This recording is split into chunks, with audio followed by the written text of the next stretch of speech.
વાલા ભક્તજનો, ભગવાન સ્વામિનારાયણ શું હેમ અને નેમ મને લઈને આવ્યા હતા આ જગતની અંદર કે મંદિર બંધાવું, શાસ્ત્ર રચાવું અને મારા સ્થાને ગૂઢ પરંપરા એવી આચાર્યની સ્થાપના કરું. સૂર્ય ચંદ્ર રહે ત્યાં લગી કલ્યાણનો ધોરી માર્ગ ચાલુ રહે. તો વાલા ભક્તજનો, 1008 આચાર્ય શ્રી અજેન્દ્ર પ્રસાદજી મહારાજ, વડતાલ ગાદીના ભાવિ આચાર્ય નોગેન્દ્ર પ્રસાદજી મહારાજ આમની આજ્ઞામાં રહી, આમની નિશ્રામાં રહી અને આપણે કાર્યો તો કરતા જ હતા સત્સંગના,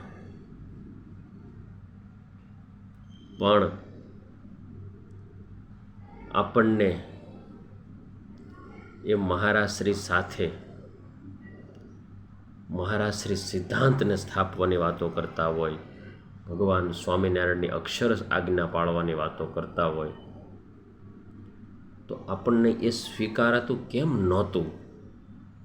કારણ એમનું એક જ કારણ છે કે આપણને 5-25 હજાર કે 50,000 કે લાખ હરિભક્તો માનતા થઈ જાય એટલે આપણને કદાચ મનમાં એમ થાય કે હું ભગવાન હોઉં તો હોઉં એવું થઈ જાય મનમાં. કારણ કે ભગવાન સ્વામિનારાયણના સંત બન્યા પછી આચાર્ય મહારાજે દીક્ષા આપી હોય એટલે જગત સહેજે ભગવા વસ્ત્રોને નમતું આવ્યું છે, નમે છે અને નમતું રહેશે. પણ આપણે સત્ય જગ્યાએ નમશું ને, કે જેને ભગવાન સ્વામિનારાયણની આજ્ઞાની ચિંતા હોય, જેને ભગવાન સ્વામિનારાયણના ફોટાને આરતી કરવાની તમન્ના હોય, પોતાના ફોટાને આરતી કરાવવાની તમન્ના નહીં હો હરિભક્તો. કારણ કે આજે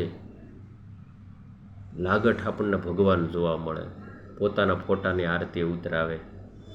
આ વાલા હરિભક્તજનો ખોટું હોય તો મને કોમેન્ટ બોક્સમાં તમે ના પાડજો.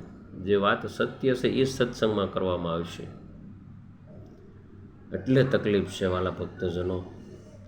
એટલે શુદ્ધ ઉપાસના આજ્ઞા ભગવાન સ્વામિનારાયણે જે આ શાસ્ત્રોમાં આપણને આજ્ઞા કરી છે એ આજ્ઞા પ્રમાણે વર્તશું તો જ ધામ મળશે, નહીંતર નિષ્કોળાનંદ સ્વામી કે ધક્કા મળશે ધક્કા.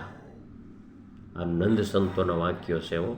આપણે નંદ સંતોને રોજ વાંચીએ છીએ, કીર્તન ગાઈએ, શાસ્ત્રો વાંચીએ, તો એને જેમ કીધું ને એમ કરવું પણ પડશે તો જ કલ્યાણ થાય વાલા ભક્તજનો. કલ્યાણ કોઈની ઘરની વાડીનો ઇજારો નથી. સ્વામિનારાયણ ભગવાનની પૂરેપૂરી આજ્ઞામાં હશું ને તો જ ભગવાન તેડવા આવશે.